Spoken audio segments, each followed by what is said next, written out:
సరే, జగన్మోహన్ రెడ్డి గారి మీద అంటే కేసులు ఉన్నాయి. చంద్రబాబు నాయుడు గారి మీద వైసీపీ వాళ్ళు ఆరోపిస్తున్నట్టు ఏదో స్కిల్ కేసు ఏదో ఉంది అనుకుందాం కాసేపు. అనుకోవడం కాదు, నిన్న కూడా మళ్ళీ రేట్ చేసి పెట్టారు. చాలా మంది డౌన్ పే చేయొచ్చు పత్రికలు. మొన్న ఉమ్. చంద్రబాబు నాయుడు గారు అధికారంలోకి వచ్చిన తర్వాత కూడా కొన్ని అరెస్టులు చేసి లైన్ లో పెట్టించారు. సరే, అది కూడా ఉంది, మా చేతిలో ఉంది అని చెప్పడానికి. అవును, చంద్రబాబు నాయుడు గారి పేరు మీద అది ఉంది. పవన్ కళ్యాణ్ గారు ఎందుకు చేతులు కట్టుకుని ఉంటున్నారు భాజపా మీద దగ్గర? ఆయనకు అవసరం ఏమండి, ఏముంది? నేను చెప్పడానికి తను నాకు కొన్ని రోజులకి చెప్తాను.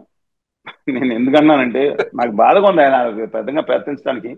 లేదు, ఉత్తరాది మీలాంటి అహంకారం వాళ్ళే నెట్టించాలి, హిందీ హిందీ మీలాంటి రుద్దమని వాళ్ళ ఆయన దగ్గరే హిందీకి ఉంటుంది సేవ అది. చేస్తున్నట్టు. ఏదండి? మీలాంటి వారి దగ్గరే కంటెంట్ ఉంటుంది. చాలా మందికి ఫిల్టర్స్ లేదు, ఉంటాయి. నేను ఎందుకంటే కళ్యాణ్ గారి మీద కొంత గౌరవం ఉంది. కానీ అదే. ఇలా పడిపోతారు ఇంతగా నా రాష్ట్ర హక్కులకి వ్యతిరేకంగా వ్యవహరిస్తారు నేను ఎప్పుడు కల్లో కూడా ఊహించలేదండి ఆయన. ఉమ్.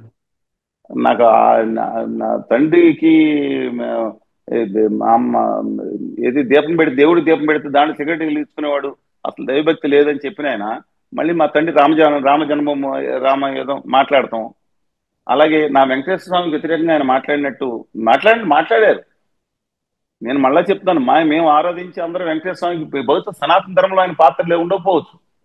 ఆ పురాణాల్లో ఏదో ఆర్యులు రాసుకొచ్చిన పురాణాల్లో వెంకటేశ్వర స్వామి ఉండకపోవచ్చు. కలియుగ దైవం ఆయన, మా అందరికీ దైవం. నా పేరు కూడా అదే పెట్టుకున్నాం. చెప్తున్నానండి.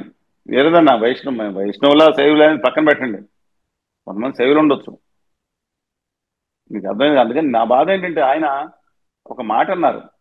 ఇక ఇక తిరుపతి అవి till now Tirupati will go back to Ayodhya అన్నారు. నాకు చాలా బాధ కలిగింది. నా తిరుపతి నుంచి గో బ్యాక్ టు అయోధ్య ఏంటండి? ఏ రాముడికిను ఈయనకి పోటీ ఏంటి అసలు? దానికి నాకు బాధగా ఉంది. ఎందుకు ఇలా తయారైపోతున్నారు నాకు బాధగా ఉంది. ఇవాళ సుగాలి ప్రీతి అన్నారు. నిజంగా ఉమ్. ఆయనకి అప్రిషియేట్ చేశాం. ఏం చేశారు? కనీసం ఆ రోజు వాళ్ళ అమ్మగారిని పిలిపించుకుని మాట్లాడారు. ఇవాళ రైతుల గురించి మాట్లాడుతుంటే, నేను రైతు మంత్రి కాదు కదా అంటున్నారు. పోలవరాన్ని సర్వనాశనం చేసేస్తా, స్టేజీలు పరిమితం చేసేస్తే క్రితం ప్రభుత్వం సందం మీద అందకుండా ఇవాళ మాట్లాడకుండా ఏదో చేస్తున్నారు. అలాగే అమరావతికి ఒక రూపాయి సాయం చేయకుండా మీ అప్పులతో మీరు సావండరా అని చెప్తుంటే ఆయన్ని ఆహ్వానించాలని చెప్పి వీళ్ళిద్దరూ ముఖ్య నేతలందరూ మళ్ళీ తీసుకొచ్చి ఎత్తి మాట్లాడదాం రేపు పొద్దున్న. బూడి తీసుకొచ్చి నెక్స్ట్ మంత్ అంట ఆయన బూడి దాన్ని నీళ్ళు ఇచ్చాడు, మళ్ళీ ఆయనతో బూడి చేస్తారంట. ఆయనతో చేయిస్తేనే కదా అయిపోయింది, దెబ్బ అయిపోయింది. అంటే హిందూ సాంప్రదాయం అంట, భార్య ఉండగా హిందూ సాంప్రదాయం అక్కడ ఎవరు చేశారండి? శ్రీరామచంద్రమూర్తి మన అందరూ మన అక్కడ అయోధ్యలో బ్రహ్మచారులు చేయకూడదు, హిందూ సాంప్రదాయాలు గౌరవించాలి కదా. అక్కడ మన లాల్ కృష్ణ అద్వానీ గారు ఉన్నాడు, మురళీ మనోహర్ జోషి గారు ఉన్నారు. ధర్మ సంస్థాపనార్థం ఆయన చాలా గొప్ప మనిషి. నా హిందూ మతం వరకు చాలా గొప్ప మనిషి. వాళ్ళు ఎవరిని భార్యలతో కూడా రావద్దు, దొబ్బేమని చెప్పారు. మీరును మోహన్ భాగవత్ గారిని రెస్పెక్ట్ అదర్వైజ్, కానీ వాటి మీద తీసి కన్సర్న్ ఇంకొక ఆయన్ని కూడా పిలిచారు. అలాగే యోగి ఆదిత్యనాథ్ గారు పిలిచారు. వీళ్ళందరూ కలిసి ఏం చేస్తానని బ్రహ్మచారులు లేదా ఆ, ఇంకో ఎస్ట్రేంజ్డ్ పర్సనాలిటీస్. ఇది హిందూ మతమా? సంస్కృతి పరిరక్షణ ఇదే అండి? సరే, మీరు ఏదో అడుగుతున్నారు అందుకని. లేదు, పవన్ కార్తీక్ గారు, కళ్యాణ్ గారి గురించి అడిగాను, మీరు తర్వాత నేను చెప్తాను. అడిగాను కానీ నేను చెప్పలేను. ఎందుకంటే నేను చెప్పలేను ఆయన గురించి ఎందుకు మాట్లాడారు అనేది. ఆయన ఊహాతీతంగా ఎందుకు ప్రవర్తిస్తున్నారు? ముఖ్యమంత్రి అవ్వాలంటే చాలా మార్గాలు ఉన్నాయి. అది యువతకి ప్రతి కాన్స్టిట్యున్సీకి 10 లక్షలు ఇచ్చి మొత్తంగా మా రాష్ట్రం ఎన్ని వేల మంది, లక్ష మంది ఎంత డెవలప్ చేస్తున్నారు. ఒక్క రాయితీలు ఇన్సెంట్ చూస్తే గుజరాత్కి తరలి వెళ్ళిపోయిన రాయితీలు అడగడానికి ఎందుకు నోరు రావట్లేదు? వీళ్ళు నమ్ముకుని ఎంత ఫ్యాన్స్ ఉన్నారండి. చాలా అభిమానం. ఆయన అదృష్టం. ఆయన తెలుగు సినిమాలు చేసే పైకి వచ్చారు. ఈయన సినిమాలు హిందీలో ఎంతమంది చూశారు? ఈయన హిందీ సినిమాల గురించి మాట్లాడతారు, డబ్బింగ్ చేయమని ఈయన మాట్లాడుతున్నారు. నా తెలుగు భాష మీదే విషం చిమ్మకపోయిన అంత ద్వేషం ఎందుకండి ఆయనకి? ద్వేషం కాదు, కాపాడుకున్నప్పుడు మీకు హిందీ సినిమా ఎందుకు? తమిళనాడు వాళ్ళని ఎందుకు మాట్లాడుకుంటాం? నా తోటి తమిళ సోదరుని తమిళ మాట్లాడతారు కదా, మాకు రాదు అంత. ఏదో 2 3 వనకం సార్ ఎన్న సమాచారం ఇంత మించి రాదు. ఆయన బాగా మాడతారు కదా, మన కూడా ఇంటర్వ్యూ ఇచ్చారు కదా తంతికి. గవర్నీయులు కళ్యాణ్ బాబు గారు రెస్పెక్టివ్ అదర్వైజ్. ఎందుకు ఇలా మారిపోయారండి? నా ఆంధ్రప్రదేశ్కి హక్కులకి, తెలుగు జాతి హక్కులకి ఎందుకు వ్యతిరేకంగా ప్రవర్తిస్తున్నారు? మన దేవుళ్ళు వెంకటేశ్వర స్వామిని గౌరవించడంలో అత్యంత విశ్వాసపాత్రంగా ఉండాలి కదా. ఎందుకు అలా ప్రవర్తిస్తున్నారు? నా నీటి విషయంలో దక్షిణాది కన్యాది ఎందుకు మాట్లాడట్లేదు? విభజన హామీలన్నీ ఆంధ్రప్రదేశ్కి న్యాయ ప్రకారం హక్కు ప్రకారం రావాల్సిన గుజరాత్ తరలిపోయి 100% ఎగ్జామ్షన్ ఇస్తుంటే ఒక్క మాట నోటి నుంచి ఎందుకు రాలేదు? నా రాయలసీమ ఉత్తరాంధ్ర వాళ్ళు ఓటే లేదా? నేను అడుగుతాను, ఓటే లేదా ఆయనకి? కూటమికి ఓటే లేదా? ఉత్తర భారతీయ జనతా పార్టీ అండ్ అనుచరులకు ఓటే లేదా? వాళ్ళకు ఒక్క రూపాయి ఇవ్వకపోతే ఎందుకు మాట్లాడట్లేదు? కడప ఉక్కు ఫ్యాక్టరీ గురించి మాట్లాడట్లేదు, విశాఖ ఉక్కు గురించి ఏం మాట్లాడుతున్నారు? ఆ మారవడి గారి ఫ్యాక్టరీని తీసుకురామని కోరుతున్నారు వారు. రామాయపట్నం పోటీ కేంద్ర ప్రభుత్వంగా వస్తే రిజర్వేషన్స్ వస్తాయి కదా. ఇప్పుడు కడపలో పెట్టిన అక్కడ అనేక మంది ఉన్నారు కదా, గాజుల బజీలు మిగతా వాళ్ళు ఉన్నారు, అనేక వర్గాలను తాటి పీడిత వర్గాలు అందరూ రిజర్వేషన్ వస్తాయి కదా. ఏం జరుగుతుందండి అసలు రాష్ట్రంలో? సచ్ ఏ పర్సనాలిటీ చెగువేరా అనే ఆయన డాక్టర్ గా ప్రసిద్ధ, డాక్టర్ చేసిన డాక్టర్ చేశాడు ఎక్కడన్నా? ఏదో 2 ఆపరేషన్లు అక్కడ విప్లవ ఉద్యమం చేసింది ఆయన, డాక్టర్ గా గౌరవిస్తారు. ఉద్యమకారుడికి గౌరవించింది మానేసి డాక్టర్ గా గౌరవించింది. ఎందుకంటే ఆయన మీద కూడా చేస్తున్నారు. అల్లు సీతారామరాజు గారు పోరాటం తెలుసా? కోరమల్ భీమ్ గారు పోరాటం తెలుసు కదా. వేమన గారిని, తిప్పునేరు రామస్వామి గారిని, తాపి ధర్మారావు నాయుడు గారిని, జాషావ్ గారిని గుర్తు చేసుకోవాలి. Yes, I don't know why అండి. ఆయన ఎందుకు ఆయన రాంగ్ ట్రాక్ లో పెట్టించారు వీళ్ళు తెలియట్లేదు. నా రాష్ట్ర హక్కుల కోసం డెఫినెట్ గా చెప్తున్నాండి, ఆయన కాంప్రమైజ్ అయిపోతున్నారు.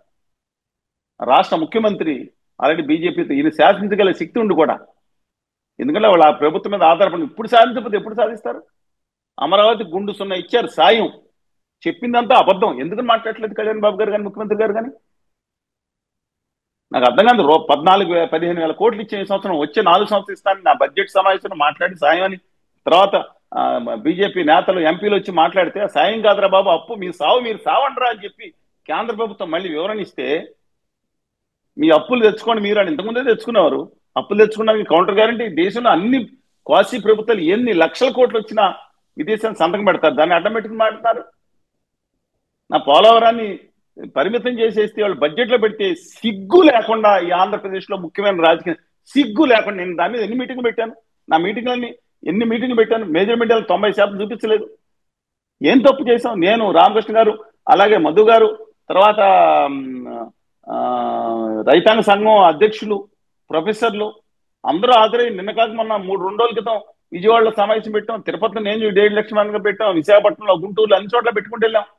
99% మీడియా తెలపట్లేదు ప్రజలకి. పోలవరాన్ని ఈ బడ్జెట్ లో మీరు అడిగిన సబ్జెక్ట్ కన్నా కళ్యాణ్ గారి గురించి చెప్తున్నా. కళ్యాణ్ గారు మరి గోదావరి జిల్లాకు సంబంధించినట్టే కదా, ఆయన ఇసుమనరుడు అయి ఉండొచ్చండి, కాదంటలేదు. నేను చెప్తున్నాను, ఇవాళ బడ్జెట్ లో పెట్టి పోలవరం ప్రాజెక్ట్ ని 135 అడుగులు డెడ్ స్టోరేజ్ ప్రాజెక్ట్ చేసేసానని 36 ఆయన కూడా చదువుకున్నారు, అంకిల్ తెలుసు. 36 తర్వాత 38వ పాయింట్ ఎందుకు వచ్చిందని అడగలేదు ఆయన. మేము రాష్ట్రానికి తిరిగి చెప్పాం, ఆయనకి లేఖలు కూడా పంపించాం, కళ్యాణ్ గారికి లేఖలు కూడా పంపించాం, 36 మంది ఎంపీలకు పంపించాం. ఎంపీలు ఉప్పు కారం రాసుకోండి అని అన్నారు కదా ఆయన, ప్రత్యేక హోదా కోసం. అప్పుడు రాసుకున్నారు తెలియదండి, ఇప్పుడన్నా రాసుకోవాలి కదా. 36 మంది పరిమళాలను వెళ్తే నత్తాన్ని పక్కన పెడదాం, రాజీనామా చేసిన విజయసాయి రెడ్డి గారిని 34 పక్కన పెడదాం, 34 మంది ఉన్నారు కదా. ఎందుకని నిలదీయలేకపోతే ఎక్కడ ఒక్క మాట చెప్తే ఇక్కడ అయిపోద్ది కదా. విశాఖపట్నానికి క్యాపిటల్ మనీ ఇస్తారు కదా ఆయన. ఆయనే చెప్పారు కదా, నేను టచ్ లో ఉన్నాను మోడీ గారితో, అమిత్ షా గారితో, నేను తెలుసు కదా అని 10 సార్లు బహిరంగంగా చెప్పారు కదా. ఒక్క ఫోన్ గా చెప్తే క్యాపిటల్ మనీ ఇచ్చేస్తారు కదా, ప్రాక్టీస్ నిలబడదు కదా. ఇవాళ ఈ ప్యాకేజ్ అని చెప్పి మొత్తం గుజరాతీ మారవాడీలకు ఇచ్చారా, లేదా ఇంకోళ్ళకి ఇచ్చారా, పాత బాకీదారులకు ఇచ్చారా, లేదా బ్యాంకులకి పాత బాకీల కింద కట్టేసుకున్నారా?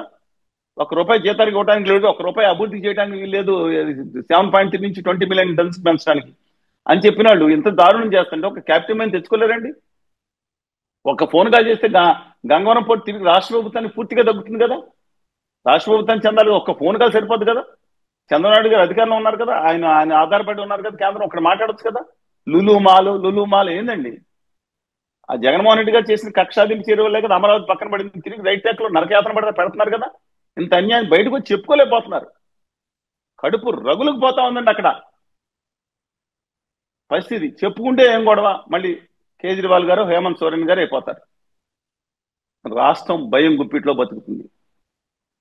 ఇంతకుముందు రాష్ట్రంలో పాలకుల వల్ల జరిగితే ఇప్పుడు రాష్ట్రం మొత్తం భయం గుప్పిట్లో బతుకుతుంది. నిజం, నాయకులే భయపడిపోయి వణికిపోతుంటే వాళ్ళ అనుచరులు ఎందుకు ఉంటారండి?